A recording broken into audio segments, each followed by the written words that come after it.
warahmatullahi wabarakatuh. Assalatu salam asrafil anbiya'i wal mursalin wa ala alihi wa sahbihi rasulillah ajma'in, amma ba'du. Asyhadu an la ilaha illallah wa asyhadu anna Muhammadar Rasulullah.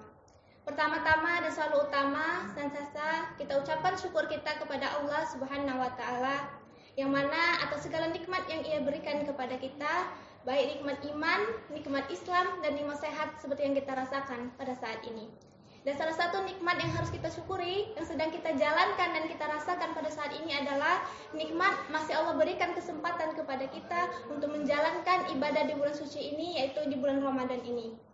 Mungkin pada Ramadan sebelumnya, banyak saudara-saudara kita yang masih bisa ikut menjalankan puasa seperti kita.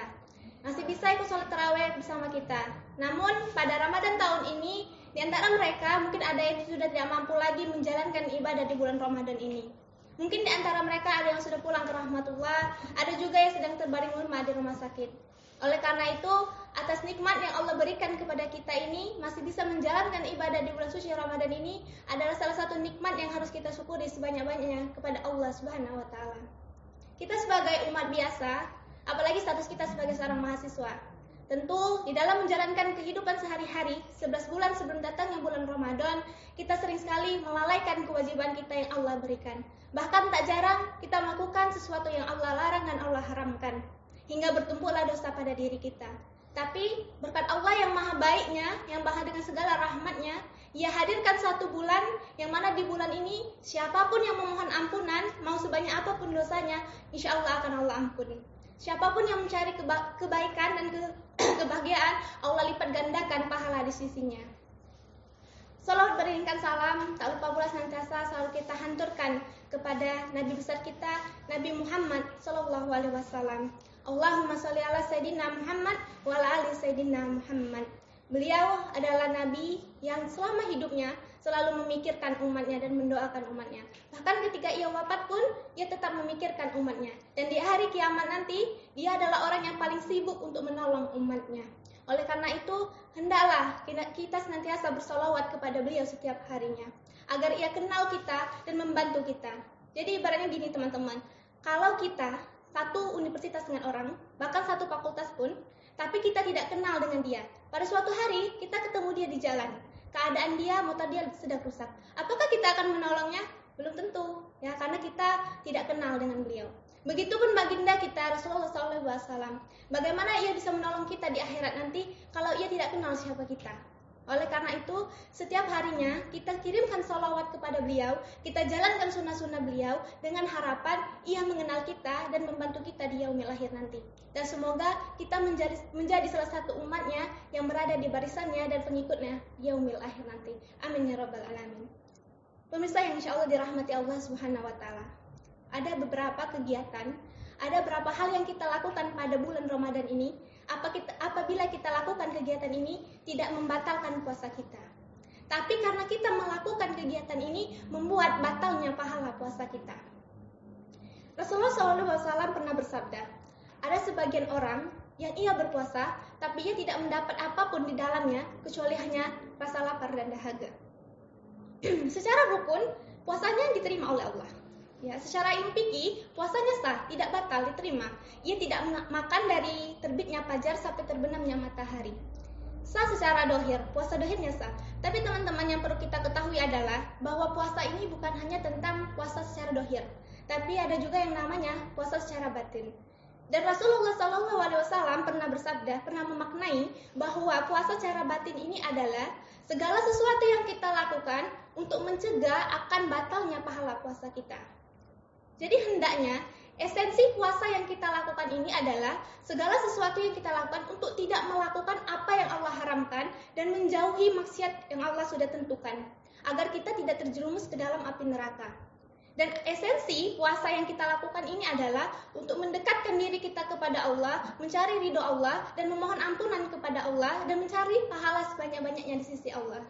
Dan yang perlu kita ingat juga, bahwa pahala ini bentuknya tidak terlihat. Hanya Allah yang tahu. Ia bukan berbentuk seperti barang yang ada wujudnya. Jadi, hendaknya kita itu selalu mengejar agar kita mendapatkan pahala dari Allah Subhanahu wa taala. Namun sayang sekali ya, kita bicara tentang ini, kebanyakan orang-orang, terkhususnya yang saya sedang bahas ini adalah remaja seperti kita ini, banyak sekali yang mencampur adukkan antara kebatilan dan kebenaran. Ia mencampur adukkan antara yang Allah wajibkan dan yang Allah haramkan. Misalnya, ini ada orang yang berpuasa tapi tetap berpacaran. Berpuasa itu satu kewajiban yang Allah sudah turunkan, yang harus kita lakukan. Tapi mereka pada saat kegiatan bulan suci Ramadan ini tetap berpacaran. Oke, mereka tidak makan, tidak minum dari pagi sampai sore. Tapi di sore harinya mereka ngabuburit bareng pacarnya, pegang-pegangan tangan, berpelukan, dan lain-lain. Hingga menimbulkan zina mata, zina yang lainnya. Sah puasanya, tidak batal kok. Allah terima puasanya secara dohir. Tapi pahala puasanya sudah tidak ada lagi, karena sudah ia batalkan akibat maksiat yang ia lakukan di bulan suci Ramadan ini. Ada juga contoh yang lain. Anak muda yang berpuasa tapi meninggalkan sholatnya. Dan momentum anak muda ini sering sekali meninggalkan sholat adalah pada saat kegiatan bukber. Berapa banyak anak muda yang pada saat kegiatan buka bersama, saat azan maghrib sudah berkumandang, mereka melalaikannya dan mengakibatkan mereka meninggalkan sholat itu. Padahal puasa dan sholat adalah dua kewajiban yang harus dilakukan dalam satu waktu.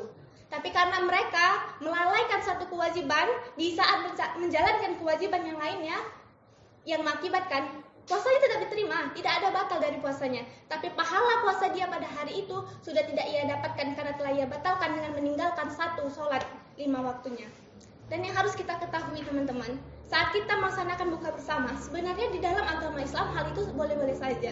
Bahkan itu adalah sebuah kebaikan, karena terjalin tali silaturahmi di dalamnya. Tapi karena kegiatan ini melalaikan perintah Allah, inilah yang mengakibatkan batalnya pahala puasa kita. Kita menyiapkan buka bersama ini effortnya bukan main. 1 minggu sebelum acara mungkin tempatnya sudah kita booking. Dari jam 4 sore kita sudah mandi, sudah dandan untuk menyiapkan buka bersama ini. Untuk kebutuhan jasmani yang sifatnya sementara, kita sangat bersemangat. Tapi untuk kebutuhan rohani yang dilakukan hanya 5 menit, yang tidak akan mengganggukan esensi dari kegiatan tadi, kita tidak mau melakukannya. Jadi apa gunanya kita berpuasa hari itu? Kalau kewajiban yang Allah berikan, kita tinggalkan. Bahkan ada juga contoh yang lain teman-teman. Orang yang berpuasa tapi tetap berkata kotor dan berkata jorok. Iya, ia mampu menahan diri tidak makan dan tidak minum.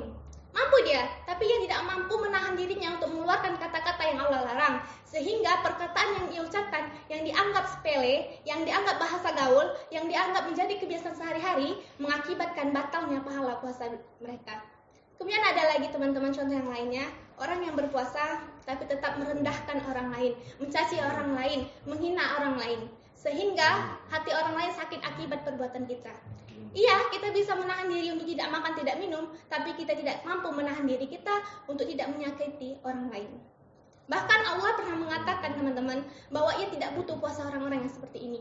Karena esensi dari Allah memerintahkan kita untuk berpuasa adalah ia mau melihat betapa seriusnya kita untuk menjauhi maksiat yang ia berikan dan betapa seriusnya kita untuk mencari ridhonya.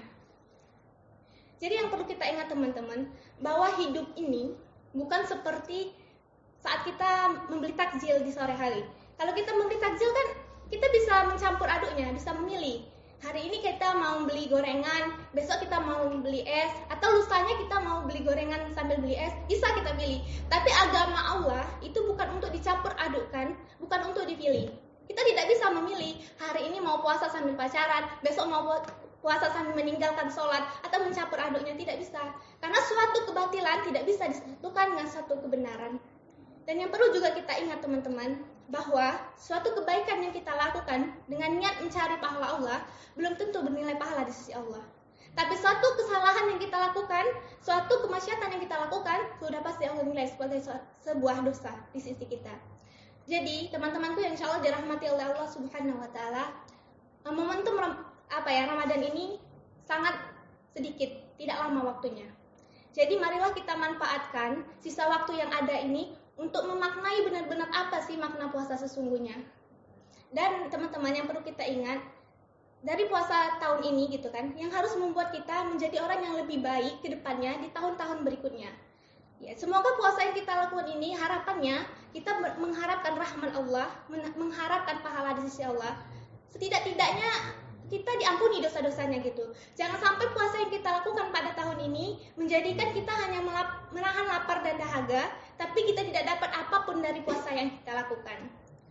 Ya, teman-teman yang insya Allah dirahmati oleh Allah Subhanahu wa Ta'ala, meskipun mungkin di antara kita masih pernah melakukan kegiatan-kegiatan tadi tanpa sengaja, tidak ada salahnya kita memohon ampun kepada Allah, karena Allah adalah makhluk yang paling pengampun, makhluk yang paling pengasih dan penyayang, yang akan mengampuni sebesar apapun dosa umatnya. Jadi kalau kita merasa kita pernah melakukan kegiatan tadi di sisa Ramadan yang masih ada tahun ini, hendaknya kita manfaatkan yang ada ini dengan memperbaiki diri dan lebih baik, semakin baik kepada Allah Subhanahu wa Ta'ala.